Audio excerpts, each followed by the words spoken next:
Olá, pessoal! Sejam muito bem-vindos ao Jus Resumos.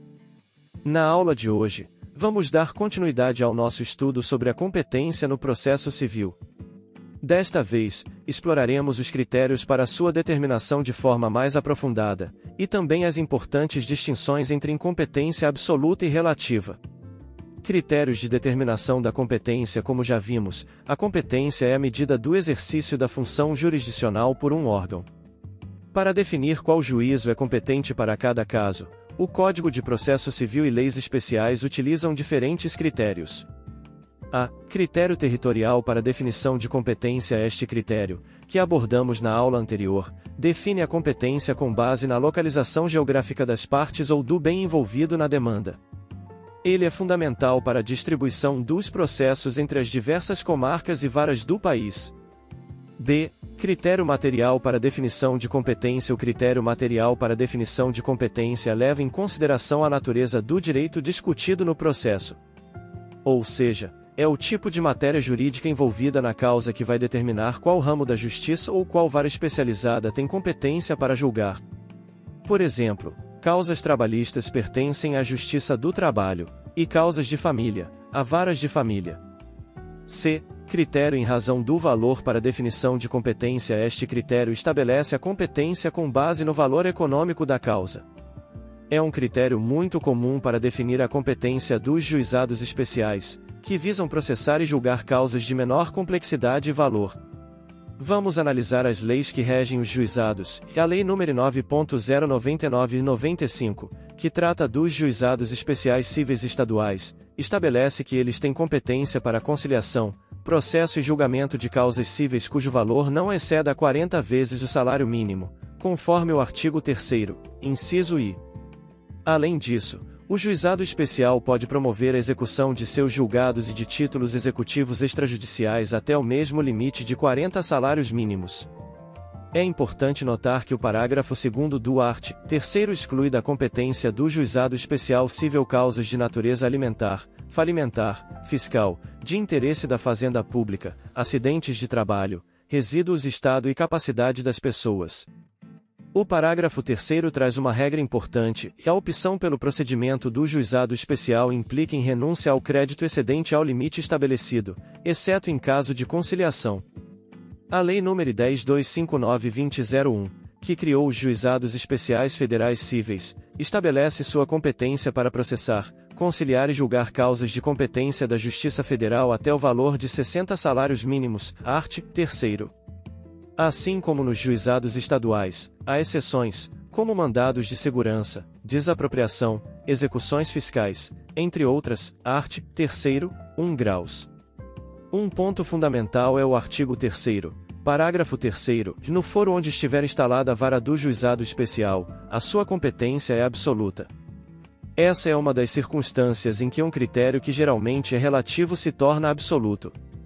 A Lei nº 12.153/2009, por sua vez, dispôs sobre os juizados especiais da Fazenda Pública, estabelecendo o valor de 60 salários mínimos como limite de sua competência para causas cíveis de interesse dos Estados, Distrito Federal, territórios e municípios, art. 2º. Também aqui, há um rol de exclusões de competência e a regra de que, onde instalado, sua competência é absoluta, 4 graus do art. 2º. D. Critério pessoal para definição de competência. O critério pessoal para definição de competência observa um dos sujeitos da relação processual. Isso significa que a identidade ou a função de uma das partes pode determinar qual órgão jurisdicional é competente. Um exemplo clássico é o de algumas demandas contra o presidente da República, que devem tramitar perante o Supremo Tribunal Federal, em razão da prerrogativa de foro. E, critério funcional para definição de competência. O critério funcional parte da premissa de que a lei cria um determinado órgão jurisdicional e lhe atribui uma função específica dentro da estrutura do processo. Um aspecto vertical desse critério pode ser observado na função revisora. Um órgão, como um tribunal, tem a função de revisar uma decisão judicial anterior proferida por um órgão de grau inferior. O processo pode ter mais de um órgão jurisdicional exercendo funções, inclusive simultaneamente, em razão do sistema recursal.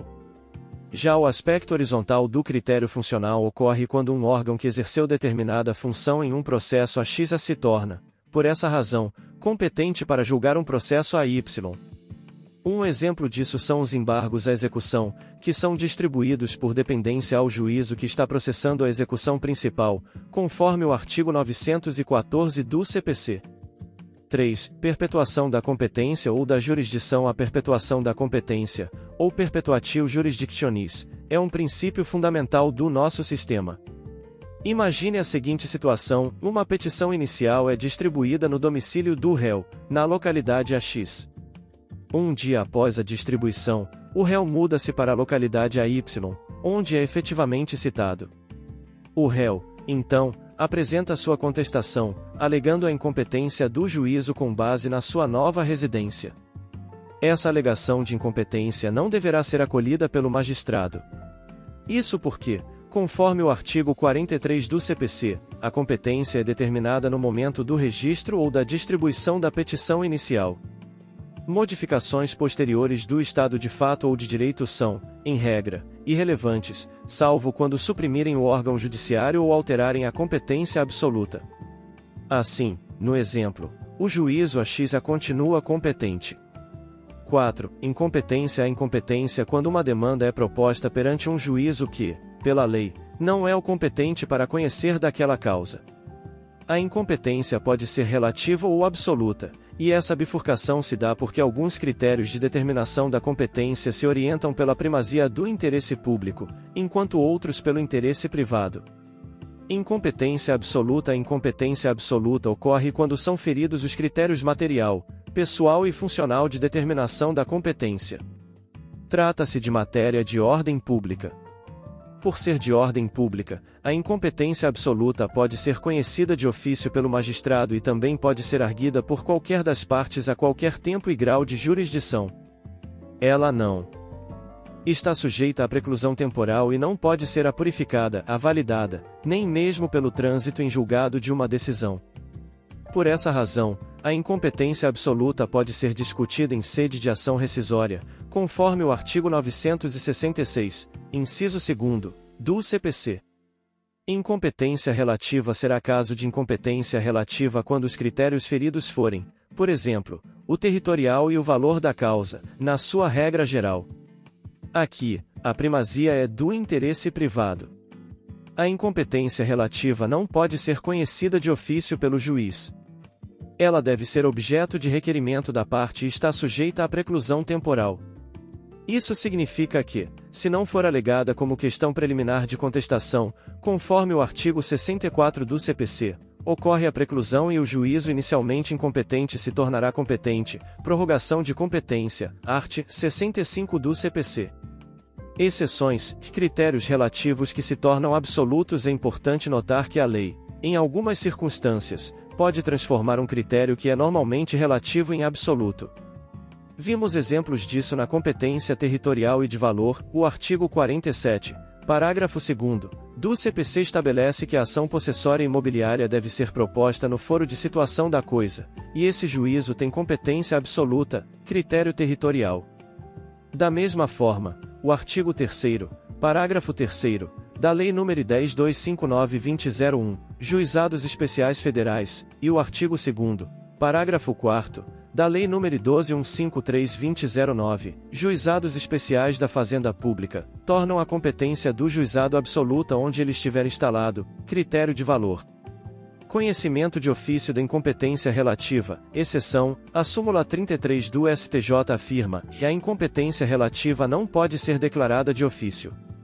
No entanto, o artigo 63, parágrafo 3º, do CPC, que é posterior à súmula, traz uma importante exceção.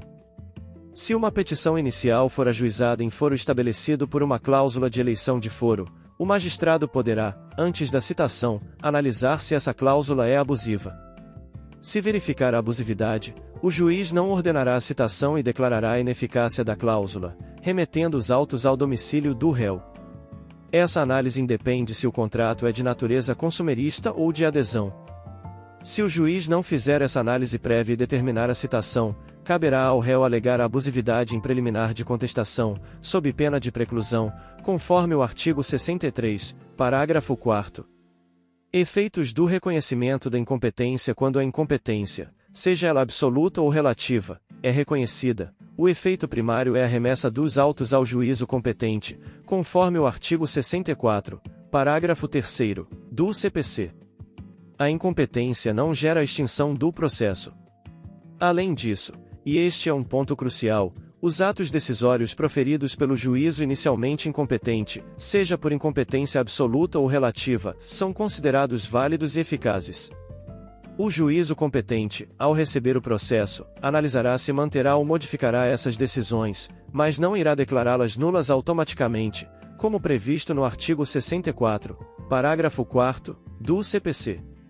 Ministério Público e incompetência relativa. Embora a incompetência relativa não possa ser conhecida de ofício pelo juiz, o Ministério Público, nas causas em que atuar, pode alegar a incompetência relativa em sua primeira manifestação nos autos, sob pena de preclusão. Essa é uma previsão expressa do parágrafo único do artigo 65 do CPC. Já a alegação de incompetência absoluta pelo Ministério Público pode ser feita a qualquer tempo, assim como para as partes. Com isso, concluímos nossa aula aprofundada sobre os critérios de determinação da competência e as nuances da incompetência absoluta e relativa. Dominar esses conceitos é essencial para a prática e a compreensão do processo civil. Espero que o conteúdo tenha sido claro e útil para seus estudos. Fiquem ligados para as próximas aulas do JusResumos. Até mais!